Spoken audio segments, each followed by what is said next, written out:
Welcome back to the Fourth Way Podcast. Today is the day that much of America has been anticipating with dread, longing, hope, one of those, for years now. It is Election Day. Now, over the last 20 plus weeks, I have been making the case for why anyone, but especially Christians, should consider not participating in the election at all. But even if you found my arguments so far meaningful, there's still one major issue that I thought would be important to address before the election finally hits. Is abstention from voting doing violence to the oppressed in refusing to help them? Now, this is really a similar question to one that I addressed early on in the very first season. I think it was episode 7. And that was related to nonviolence when we asked the question of whether refusing to violently intervene and prevent harm to somebody was equivalent to doing evil. You know, James says that if you don't do good, if you refuse to do good, then it's sin, right? There's sins of omission, refusing to do good. So if refusing to help somebody through violence is doing evil by abstaining from an action, then you could kind of say the same thing about voting. Like, is not voting, is that participating in an evil through a sin of omission? For this episode, I wanted to get Aree Spivey back on the show, who is somebody that I talked to in Season 9 on government. And I wanted to have a more in-depth discussion on this topic because I think that hearing from someone who isn't in the majority, who isn't a WASP like me, I think that's really the best. Unfortunately, I couldn't get that set up, so I am going to replay an earlier discussion with him where we address the issue of whether or not abstention fails to do good towards those who are oppressed. Now, I'm not going to play the whole episode. I'm just going to play a clip from that.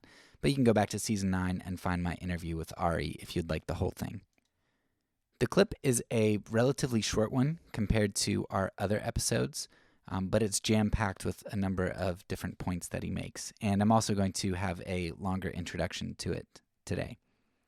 So I want to highlight those points before playing the clip so that when you listen to it, you know what to look out for. So in this clip that I'm going to play, Aree is going to use an analogy that I think works really well. He talks about government, legislation, action, all that entails. He talks about how that is really a gun that is being wielded, metaphorically, and literally, because, governments control the armies and the police forces, right? The goal of voting is to essentially grab this gun and to take control of it ourselves. And then we force that on others through legislation. So that might seem like a really good idea, right? Because we all think that we in our group are benevolent and we think that we will use this gun for the good. But there are a number of issues that Aree identifies with this. First, we're using the same gun that was used for evil, right? We're legitimizing the use of this weapon that we know has been used and is being used for great evil.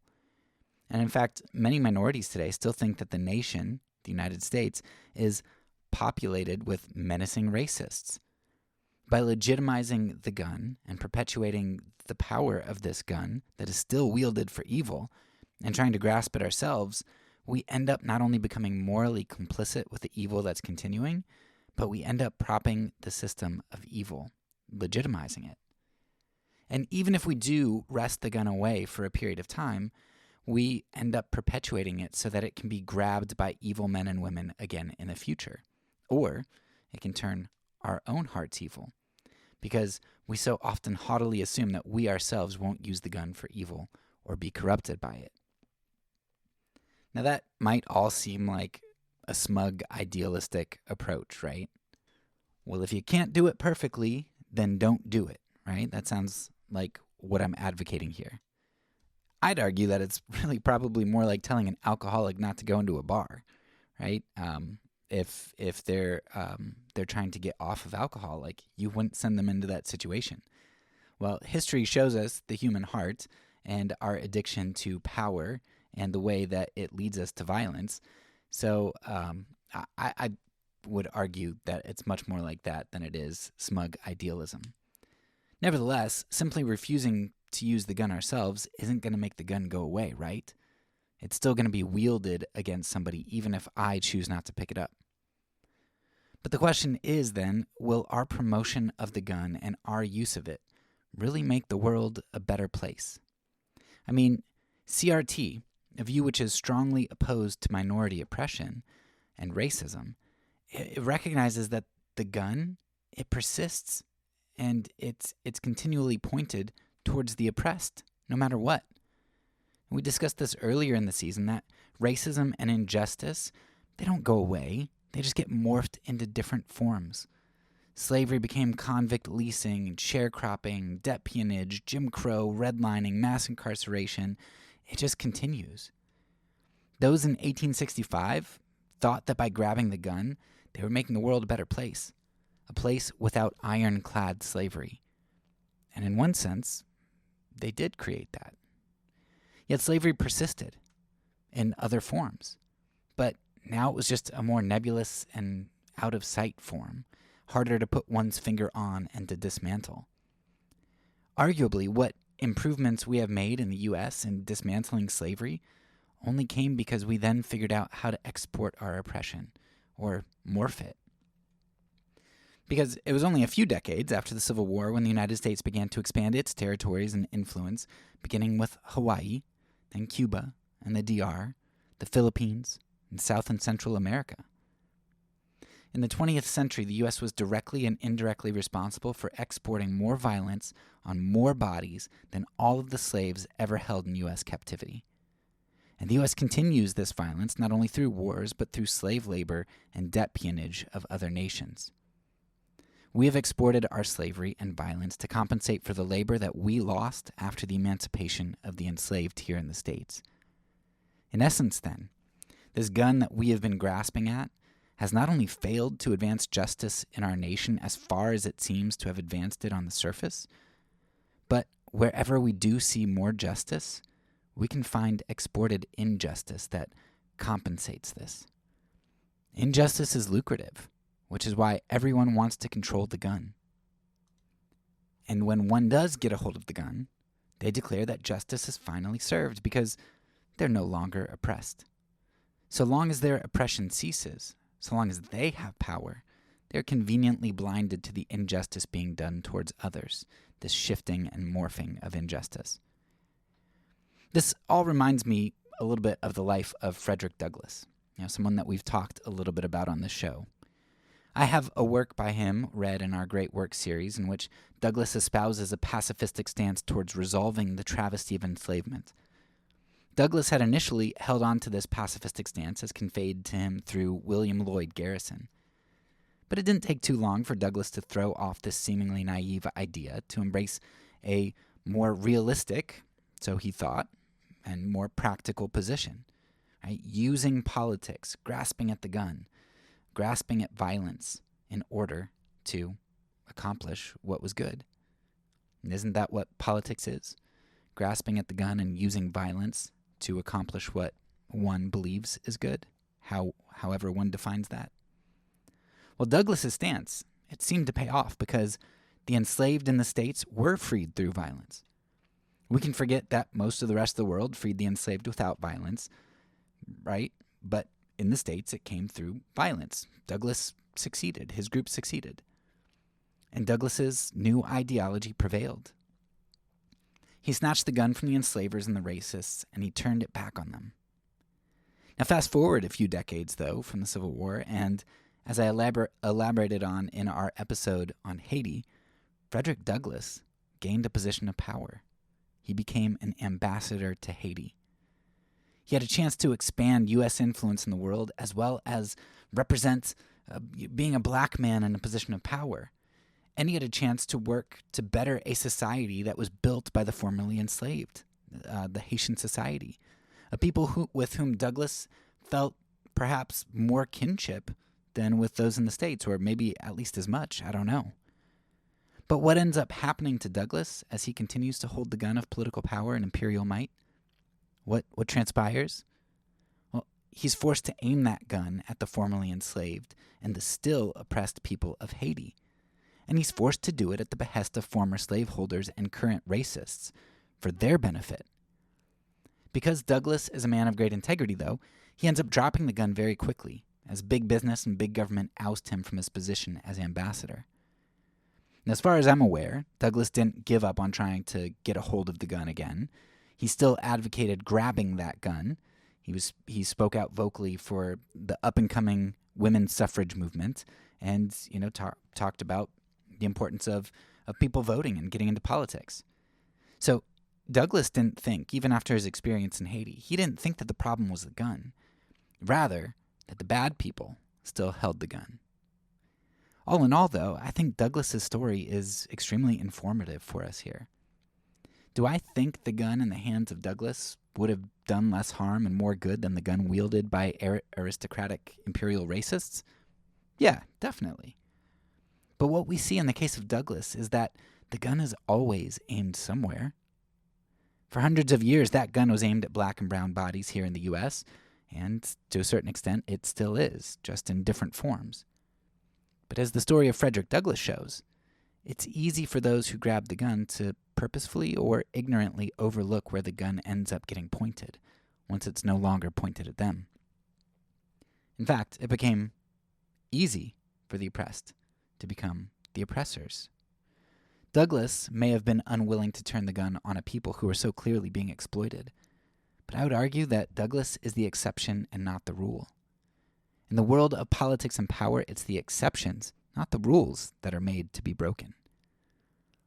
One of those exceptions that was broken was Martin Luther King Jr. He sought power in order to liberate, and when he felt liberation stirring in the air, he refused to be satisfied with liberation for his people alone.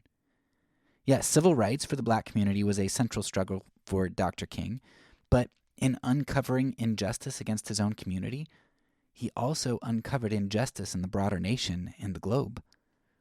On April 4th, 1967, MLK extended his look beyond his own black community to the rest of the nation and the world with his famous Beyond Vietnam speech, in which he addressed not just racism against his own group, but social injustice against the poor in general and militarism against the developing world at large. Now, coincidentally, King was assassinated exactly a year to the date from making this speech, and just a month before the Poor People's March on Washington was scheduled to take place. Those seeking power for themselves or their group alone might be a thorn in the side of power, but sometimes, if they're placated enough, they're allowed to hold and help aim the gun so that they might be appeased. But when those like Dr. King or Frederick Douglass try to wield the gun for true, broad-ranging justice, they can't be tolerated. They have to be broken. And that, in my opinion, is exactly why King was broken. It's why his memory is not about him being somebody who advocated against militarism and poverty, but somebody who's solely focused on race. There's a wonderful quote that I think sums this up, this trivium here of militarism, racism, and injustice towards the poor. I think it sums it up really well. It's a book entitled What is Property? And it's by this guy, and I'm going to say it incorrectly, but Pierre-Joseph Proudhon. And I just want you to listen to what he says. He's talking about Rome here, and this idea of bread and circuses, which is the leaders. How do they appease people? They provide them their daily bread, their needs, make sure those are provided for, and or they provide them with distractions, with entertainment. And so as long as you can keep the people appeased through distraction and necessity, then you can kind of control people. And so here's what he says, quote, "If the people, out of respect for legality, took this beautiful advice, the Senate conjured up a difficulty. The reform was postponed, and that was the end of it. On the contrary, if the demands of the proletariat became too pressing, it declared a foreign war, and neighboring nations were deprived of their liberty to maintain the Roman aristocracy. But the toils of war were only a halt for the plebeians in their onward march toward pauperism. The lands confiscated from the conquered nations were immediately added to the domain of the state, to the ager publicus, and as such, cultivated for the benefit of the treasury, or, as was more often the case, they were sold at auction. None of them were granted to the proletariats, who, unlike the patricians and knights, were not supplied by the victory with the means of buying them. War never enriched the soldier. The extensive plundering has been done always by the generals. End quote. So what do you do when there's civil unrest? What did Rome do? Well, they tried to sweet talk the plebeians. They tried to sweet talk the lower classes and make sure everything was okay. And as long as they were able to appease them through, minor discussions or appeasement, great. But if they couldn't provide what they needed in order to be appeased, what did they do? They declared war. And they were able to get wealth and distractions, and they were able to satiate the upper classes through newly acquired wealth that they extracted from other nations. That is the story of the United States, and especially in the last century and a half. Really, its whole existence. But it's not just the United States. I mean, that's empire. That's par for the course for politics, right? It's just that a lot of countries don't ever get to be the big man on campus. They don't get to be the top dog, right? But everybody would do it if they had the opportunity. And so that's what we're really talking about here today. This is what the gun is. King, he was broken.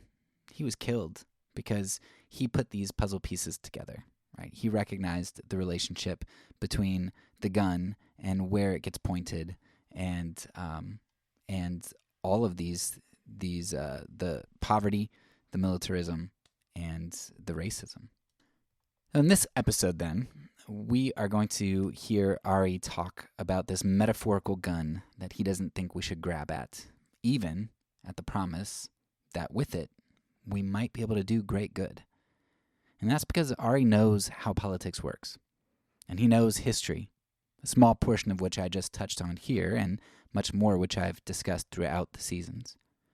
As you think about voting today or in the future, I challenge you to think about the gun that you are considering aiming. If you vote, who will you be pointing the gun at? And who are you giving the power to pull the trigger? Of course, we're finishing up a season on abstention from voting here, so you know my position. Don't point the gun at anyone. Don't justify the pulling of a trigger. Don't legitimize the violence and oppression that wielding the gun brings. And don't justify your actions out of convenience, rationalizing injustice because at least you and your group won't be harmed any longer. So that's enough for now. Here it is, the last word as brought to you by Aree Spivey. Last question here. I haven't seen very many black anarchists. I'm sure they exist. And so I don't know all the reasons for that, but the sense that I have is that, you hear a lot of black people talking, and in terms of politics, they talk about how, like anarchism or non-participation, if I'm going to refuse to vote, because I just don't like any of the candidates, a lot of them will say, well, that's a privilege that you have because there's nothing that really, really impacts you that much. And so it's hard for me to really speak into that because, I understand if my group was oppressed for a long, long time and there's still hangovers of that and still effects and impacts and still legislation and the justice system and all that kind of stuff, it's easy for me to say, I'm just not going to participate. But, I've heard a lot of black political activists saying that's irresponsible and that's unjust to refuse participation to help. Mm-hmm. I'm sure you've probably dealt with a whole lot more pushback from people, but I'd love I'd love to know, have you heard those accusations? And then secondly, how do you respond to that? Um, well, I guess I would. I mean, that's kind of the reason why I cited. Well, I didn't cite. I just basically brought up Walter E. Williams, Thomas Sowell, all of those black intellectuals who they're not liberal and they're not progressive and they don't necessarily buy into the idea that I guess um, racism is so detrimental to black people nowadays. And for me, I wouldn't deny the idea that systemic racism exists. I wouldn't deny the idea that um, I guess that racism is a bad thing and that um, racism has harmed and has done systematic harm to black people and maybe even now. I'm more so of a person who thinks that you just have to deal with the fact that racism isn't going anywhere. One, two, deal with the fact that I think that black society, that the black culture, and especially for me, just as a black man, we can do so much more to contribute to our own well being than what a lot of these activists tend to say that we can. Because they attribute so much of it to the inequities that are caused by racism and things like that. I think for me, um, I don't see any solutions to, um, I guess, basically engaging in politics at all because I feel like I've gotten a good enough history lesson from what the government has done to people that look like me that turns me off to ever thinking that course of action like voting and being in politics, it's just scarred me too much to ever think that I would ever need to utilize that path towards, I guess, liberation. And so for me, I look at government I look at government as fundamentally a gun, which is fundamentally what it is.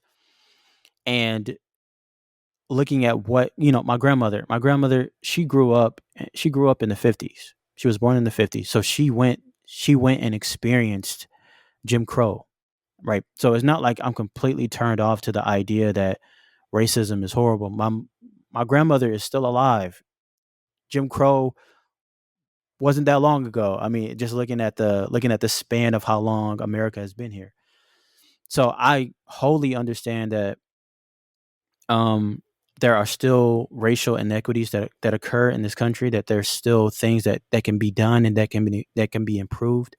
I just don't think that utilizing the same gun that was used to oppress us in the past is a good enough solution because you still have there's the gun is still there.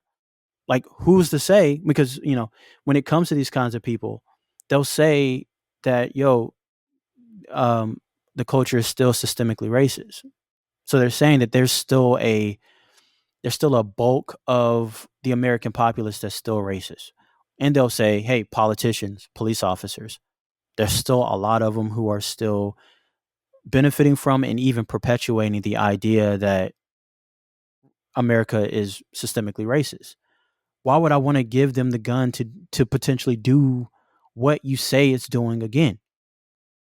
So for me, I'm more so of a person who I think I just think my salute, not necessarily my solution, but my position, whether it be whether it be a passive solution or whether it be a passive position or not, I just think that my position in the end will cause less harm than their positions will.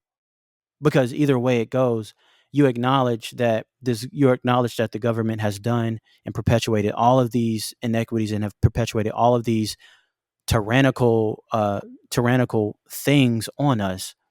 And then you say, out the other side of your mouth, you say, all right, let's take that same gun and make with it what we do. I mean, make with it what we would want to happen.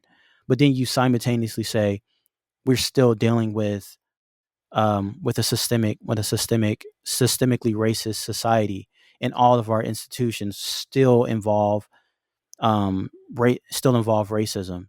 And I just don't find that to be a very smart move. Why would you continue to legitimize the institutions that once oppressed you, and you still say the same people that are currently involved in these institutions right now are still occupying these positions, and they still have the same sentiments to a certain extent as those people did back in the day? I don't see any reason or any justification to then say we should still legitimize the same institutions, because of, if you don't, you're giving power to the oppressors again. It's like, well, either way it goes, they still have the power whether or not. So for me, I just say I would say the idea that, I guess, being passive about politics is irresponsible. I think utilizing the gun that was used to oppress you, and you are still sitting by the same people that you claim are oppressing you when they could potentially get the gun again. I think that's more irresponsible, because that could lead to more tyrannical practices in the future. So it's a very complicated issue, but I think my position makes a little bit more sense than the position that they're prodding out. And obviously, there's been people who have come up to me, and I'll tell them straight up, I don't vote. I never will. I think that signals that you're legitimizing the organization that was used to, that oppressed us in the past.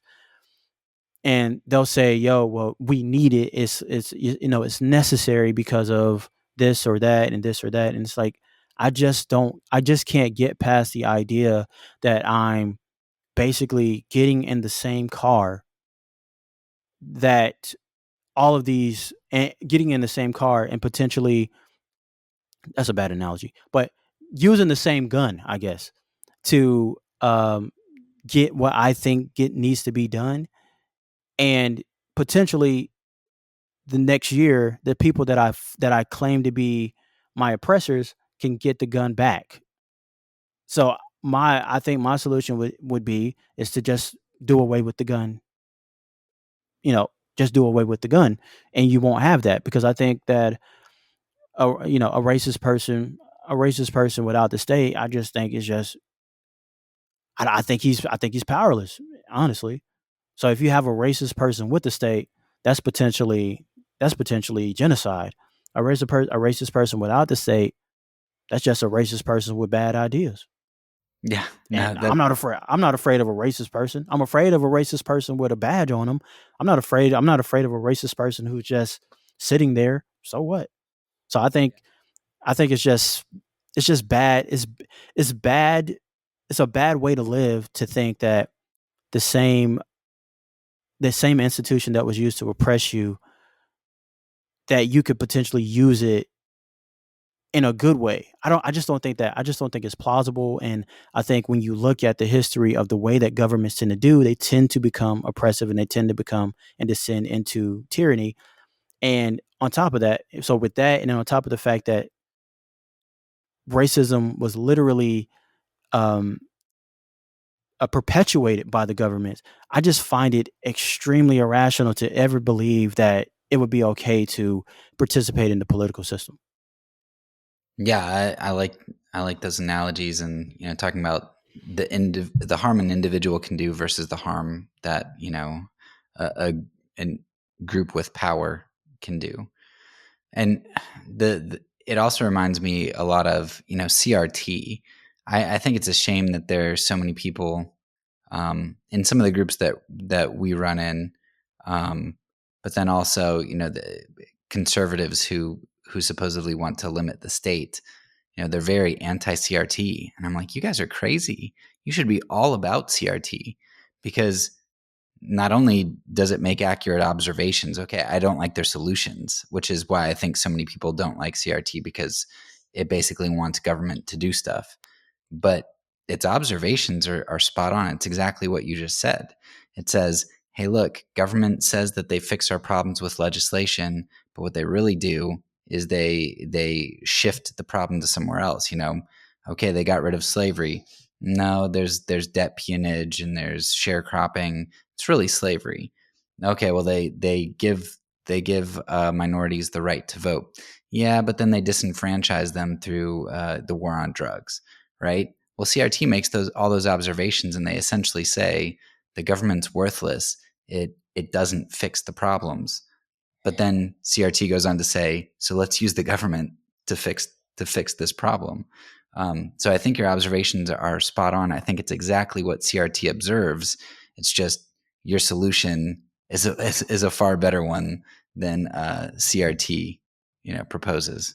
Yeah, and because honestly, I think I would fundamentally agree with, because okay, when it comes to me, like I think I think white liberals, in my opinion, because honestly, I'm literally not a political person. I mean, I have political views, but I don't follow politics that much. It just it doesn't. I have no idea what President Biden is doing right now. I don't know, and I just never will, and I don't care. So but for me, I think that one of the things that has just made at least black people's predicament even worse is the fact that I honestly do believe that if white people had not necessarily decided to help us, I'm more of a Malcolm X kind of guy than a Martin Luther King kind of guy. I'm more of a person who would say, not necessarily not necessarily in a defensive phraseology, but I'm more of a person who say, look, people racists out there don't care. Do whatever you need to do. If you want to be racist, go be racist over there. I don't need you. I don't need your help. When it comes to people who claim that they need my help, I don't need your help. I can do it myself. You know, you guys have helped enough. You're obviously your solutions obviously aren't helping. Like for me, it's always been, and I guess this is why I don't necessarily refer to myself as a liberal or a progressive, because I think I almost cringe when I see, and not necessarily saying it's a bad thing, but I almost cringe when I see white people trying to like almost defend us, you know? Not necessarily saying it's a bad thing. I don't get mad, but it's more so of a realization that when white liberals in particular and white progressives have like attempted to help us in the past, it's all that is done is make it worse, you know?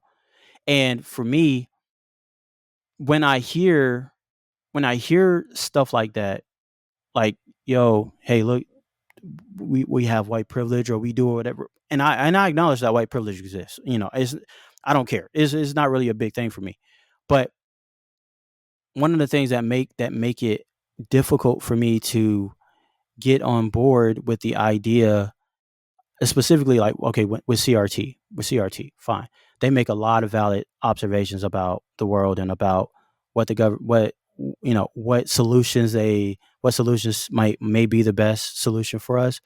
And it's like, okay, you guys have been doing this for so long and it doesn't work because fundamentally I guess your argumentation is proper, but your statism is getting in the way and it's hurting us.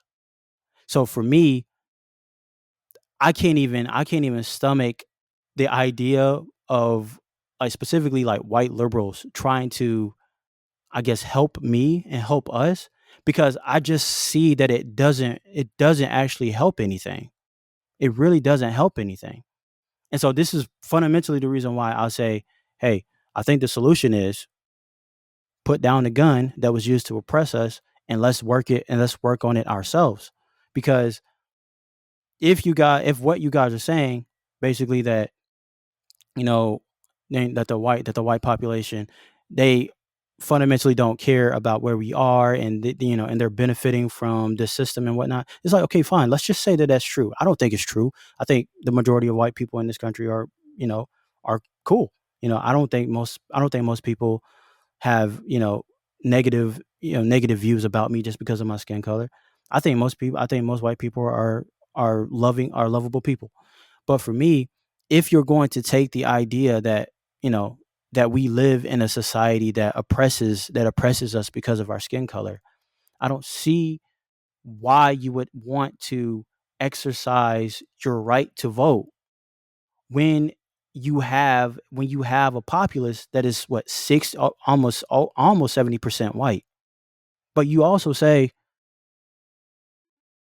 the vast majority of them are racist, or they benefit from a society, they benefit from a system that is racist, and they don't want to give up their privileges. It's like, okay, all of the arguments that you use to make that case, like 80-90% of the time, government's behind it. Like, whether it's redlining, whether it's Jim Crow, it doesn't matter, just name it. All of that stuff fundamentally comes from the fact that whites in the past utilized the government to bark up more inequities and inequalities, right?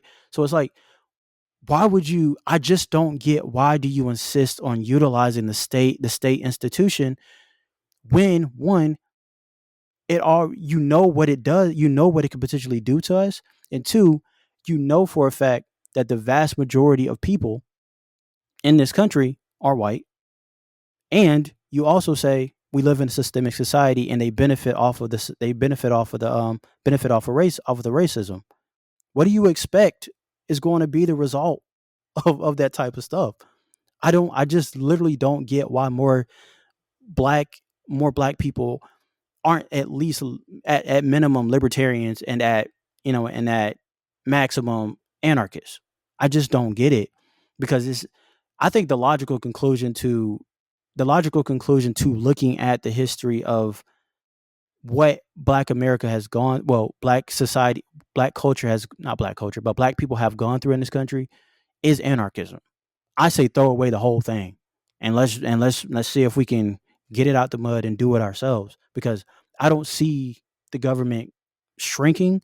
I see the government becoming more overreaching, and I think it inevitably could potentially go back into where it was, and that is oppressing minorities.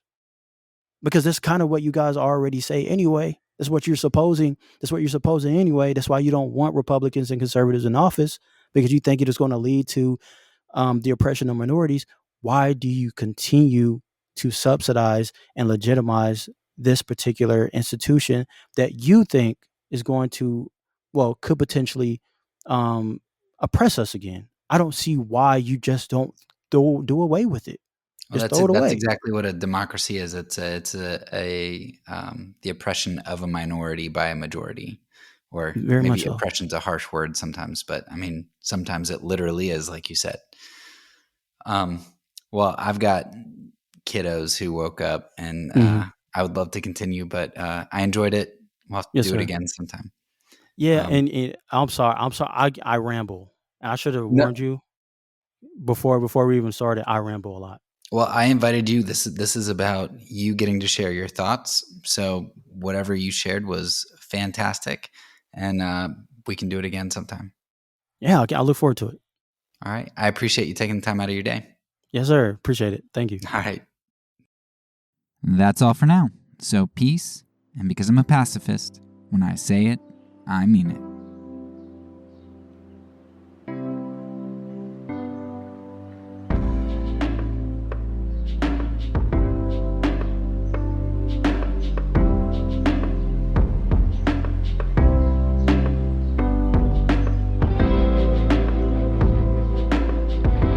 This podcast is a part of the Kingdom Outpost Network. Please check out the links below to find other great podcasts and content related to nonviolence and kingdom living.